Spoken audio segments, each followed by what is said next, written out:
একজন বাংলাদেশের মানুষ আফগানিস্তানে তালেবানদের হাতে বন্দী।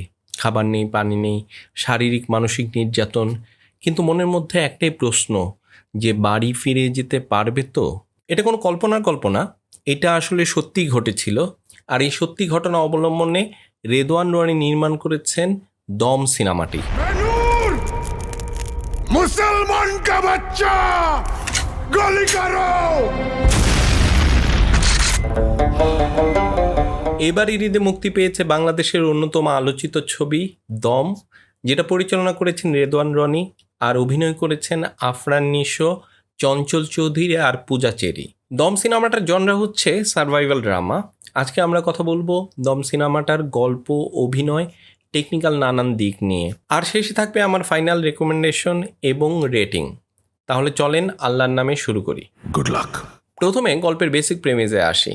এই সিনেমার গল্প শাহজাহান ইসলাম নূর নামে একজন বাংলাদেশিকে নিয়ে, যে চরিত্রে আফরান নিশো অভিনয় করেছেন।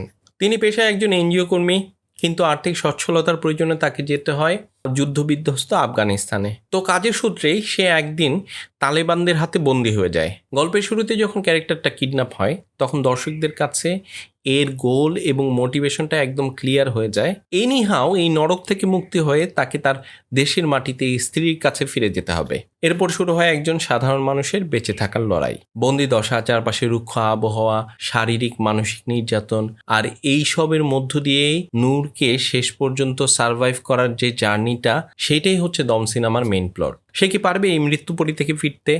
আর সেটা জানতে আপনাদের হলে গিয়ে সিনেমাটা দেখতে হবে। এই সিনেমাটি একটা বাস্তব ঘটনা থেকে নির্মাণ করা হয়েছে। 2007 সালের সেপ্টেম্বরে ব্র্যাকের কর্মী নুরুল ইসলাম আফগানিস্তানে তালেবানদের হাতে অপহরণ হয়েছিল। মুক্তিপণ আদায় আর সরকারের উপর যে চাপ সৃষ্টি, সেটাই ছিল এই অপহরণের মূল উদ্দেশ্য। 83 দিন সে বন্দী ছিল আফগানিস্তানে পাহাড়ের ভেতর তালেবানদের হাতে। এই 83 দিন দম ধরে বেঁচে থাকার লড়াই থেকেই জন্ম নিয়েছে দম সিনেমাটি। দম সিনেমায় নূরের এই উদ্ধার পাওয়াটাই মেইন টেক্সট হলেও সাথে সাথে এর কিছু সাব টেক্সট আছে। সিনেমার সবচেয়ে স্ট্রং পয়েন্ট যদি বলি, তাহলে এর থিম আর পলিটিক্যাল লেয়ার। এখানে ধর্ম আর পরিচয়ের রাজনীতিকে খুব সূক্ষ্মভাবে তুলে ধরা হয়েছে। 2001 সালে আমেরিকায় টুইন টাওয়ারে হামলা এবং এর পরবর্তীতে ওয়ার অন টেররের প্রেক্ষাপটে একজন মুসলমানের অবস্থান কোথায়।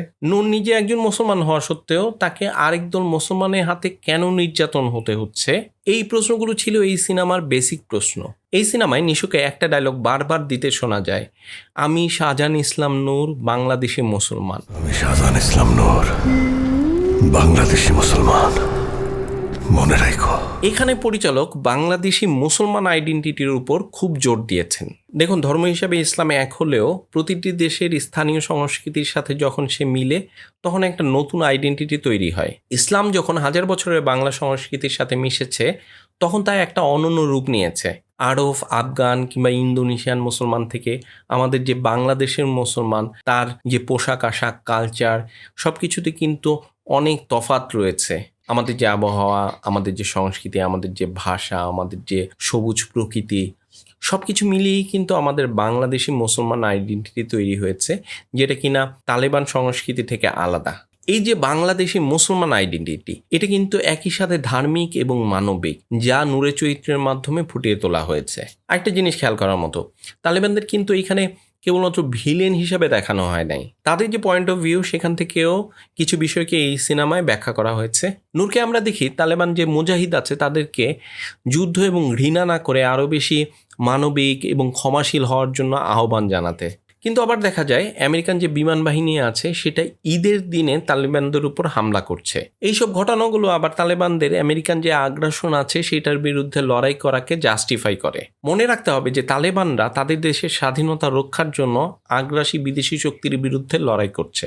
নূরকে যে অপহরণ করা, সেটা কিন্তু তাদের যুদ্ধের একটা অংশ, কৌশল মাত্র। তাই দমের গল্পে সব তালেবানকে নেগেটিভ চরিত্রে দেখানো হয় নাই, তাদের পয়েন্ট অফ ভিউ থেকেও জিনিসগুলোকে ব্যাখ্যা করা হয়েছে। এইরকম জটিল ভূরাজনীতি নূরকে অপহরণ এবং এই সিনেমার প্রেক্ষাপট হিসাবে ছিল। আপনাদের একটা ইমোশনাল দৃশ্যের কথা বলি। একটা দৃশ্যে দেখা যায় যে নূর একদম মৃত্যুর দোরগোড়ায়, সবকিছু শেষ বলে মনে হচ্ছে। শেষ মুহূর্তে সে একদম চিৎকার করে দোয়া ইউনুস পড়তে থাকে। চরম বিপদের মধ্যেও ইমান না হারিয়ে আল্লাহর উপর যে বিশ্বাস, সেটাকে আমার এই সিনেমার সবচেয়ে শক্তিশালী মুহূর্ত মনে হয়েছে। দম দেখতে দেখতে আমার বারবার 1992 সালে মুক্তি পাওয়া মণিরত্নমের সিনেমা রোজার কথা মনে পড়ছিল। সেখানেও ঋষি কুমার কাশ্মীরে কাজ করতে গিয়ে কিডন্যাপ হয়, আর সেই বন্দি দশা থেকে মুক্তির যে লড়াই সেটাই হচ্ছে রোজার গল্প। সেই রোজার গল্পের সাথে এই সিনেমা দমের যে গল্প সেটার অনেক মিল আছে, কিন্তু একটা বড় পার্থক্য আছে। রোজা সিনেমাটাতে তার স্ত্রীর ভালোবাসা আর আপ্রাণ চেষ্টা গল্পটাকে একটা অন্যরকম মাত্রা দিয়েছিল। দমেও সেই আবেগের লেয়ারটা আছে, তবে একটু কম। এখানে নূরের স্ত্রী হিসাবে পূজা চেরি অভিনয় করেছে, তার অভিনয় ভালো ছিল, কিন্তু তার যে ক্যারেক্টারটা সেটা আরেকটু ডেভেলপ হলে আরও ভালো হতো। হলিউডে যেসব হাইজ্যাক বা হোস্টেজ নিয়ে সিনেমা দেখি, যেমন ক্যাপ্টেন ফিলিপস বা এ হাইজ্যাকিং, দমের গল্পে সেই ধরনের কন্টিনিউয়াস হাই টেনশন তুলনামূলকভাবে কম। মানে থ্রিলার হিসাবে দম ততটা অ্যাগ্রেসিভ না, তবে নিজের দেশে প্রেক্ষাপট আর বাংলাদেশি আইডেন্টিটির বিষয়টাকে সামনে রেখে গল্পটা বলার কারণে এই ছবিটা একটা আলাদা গুরুত্ব পায়। আমি মরতেছি না। এবার আসি পারফরমেন্সে। পুরো ছবিটাই যেহেতু নূরকে কেন্দ্র করেই তৈরি, তাই আফরান নিশুর কাঁধে অনেক বড় একটা দায়িত্ব ছিল। নিশুকে আমরা ওটিটি এবং নাটকে যেমনভাবে দেখি, এইখানে তিনি তার চেয়ে একটু আলাদা করার চেষ্টা করেছেন। তার লুক, বডি ল্যাঙ্গুয়েজ সব কিছুতে একটা পরিবর্তনের ছাপ ছিল। কিন্তু সত্যি কথা বলতে কি, তার যে অভিনয় সেটা আমার কাছে অ্যাভারেজ মনে হয়েছে। 83 দিন মানে প্রায় 3 মাস ধরে একটা লোকের উপর শারীরিক এবং মানসিক যেভাবে নির্যাতন হয়েছে, সেই কারণে চরিত্রটা পোট্রে করা কিন্তু খুব কঠিন ছিল। কিছু জায়গায় মনে হয়েছে তার যে এক্সপ্রেশনগুলো আছে সেগুলো অনেক বেশি ড্রামাটিক হয়ে গেছে, গল্পের যে রিয়ালিস্টিক টোন সেটার সাথে যাচ্ছিল না। একটা উদাহরণ দেই, এই সিনেমার নামটা যেহেতু দম, পরিচালক চেষ্টা করেছেন কি এর যে মেটাফরিক মিনিং আছে তার পাশাপাশি এর একটা লিটারেল মিনিং দাঁড় করানোর জন্য। এই কারণে নিশুকে দিয়ে উনি কাবাডি খেলিয়েছেন। নিশু যে অনেকক্ষণ দম ধরে রাখতে পারে সেটা প্রমাণের ইচ্ছা ছিল তার। এই কাবাডি খেলা নিশুর যে অভিনয় সেইটা যদি ভালো মতো খেয়াল করেন তাহলে দেখবেন যে চরিত্রের প্রয়োজনে যতটুকু ট্রান্সফরমেশন দরকার ছিল সেটা উনি করতে পারেন নাই। অন্যদিকে নূরের কলিগ হিসাবে চঞ্চল চৌধুরী যতক্ষণ পর্যন্ত স্ক্রিনে ছিল ততক্ষণ পর্যন্ত উনি দুর্দান্ত এবং প্রাণবন্ত ছিলেন। পূজা চেরিও তার জায়গা থেকে বেশ ভালো অভিনয় করেছে, তবে আফগান তালিবানি ক্যারেক্টারগুলোতে অনেক বিদেশি অভিনেতা অভিনয় করেছে। কিছু কিছু জায়গায় তাদের যে অভিনয় সেটা আমার কাছে একটু স্টেরিওটাইপ মনে হয়েছে। ঈদের মতো একটা ফেস্টিভ্যালে দমের মতো একটা ডার্ক সার্ভাইভাল ড্রামা নিয়ে আসা আসলে একটা সাহসের কাজ। ডিরেক্টরের এই অ্যাটেম্পটাকে আমি সাধুবাদ জানাই, কিন্তু আমার কাছে মনে হয়েছে তার কিছু কিছু সীমাবদ্ধতা ছিল। যেহেতু গল্পটা একটা রিয়েল লাইফ ইভেন্টের, যদি এই সিনেমার যে শ্যুটটা সেটা আরেকটু রিয়ালিস্টিক ডকুমেন্টারি স্টাইলে র এবং রাস্টিকভাবে শ্যুট করা হতো, তাহলে আমার কাছে মনে হয় যে এটা ইমোশনে আমাদের সাথে আরও বেশি কানেক্ট হতে পারত। রেদন রনি হয়তো এটা কমার্শিয়াল অডিয়েন্সের কথা মাথায় রেখে এবং ঈদের মতো একটা উৎসবে রিলিজ দেবে সেই চিন্তা করে এটাকে বেশি সিরিয়াস এবং আর্ট হাউস বানাতে চায় নাই। তাই পলিটিক্যাল লেয়ারগুলো আরও গভীরে যাওয়ার সুযোগ থাকলেও ডিরেক্টর সেফ গেম খেলেছেন।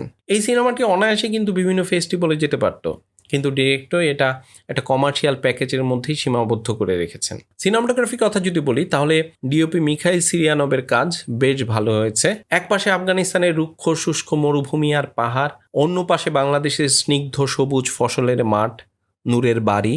এই যে দুই দেশের ল্যান্ডস্কেপ আর কালচারের কন্ট্রাস্ট সেটা তিনি ক্যামেরায় দারুণভাবে তুলে ধরেছেন।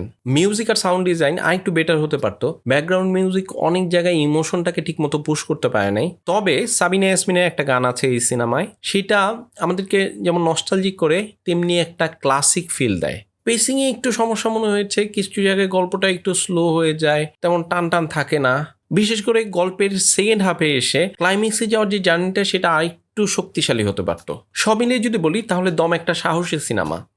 বাংলাদেশি সিনেমায় এই ধরনের গল্প নির্বাচন এবং এই মাপের প্রোডাকশন সত্যি একটা বড় পদক্ষেপ। আবার ঈদের স্লটে সার্ভাইভাল ড্রামার মতো একটা গল্প নিয়ে আসা একটা সাহসের ব্যাপার। কিন্তু সিনেমাটা যতটা হতে পারতো ততটা হয় নাই।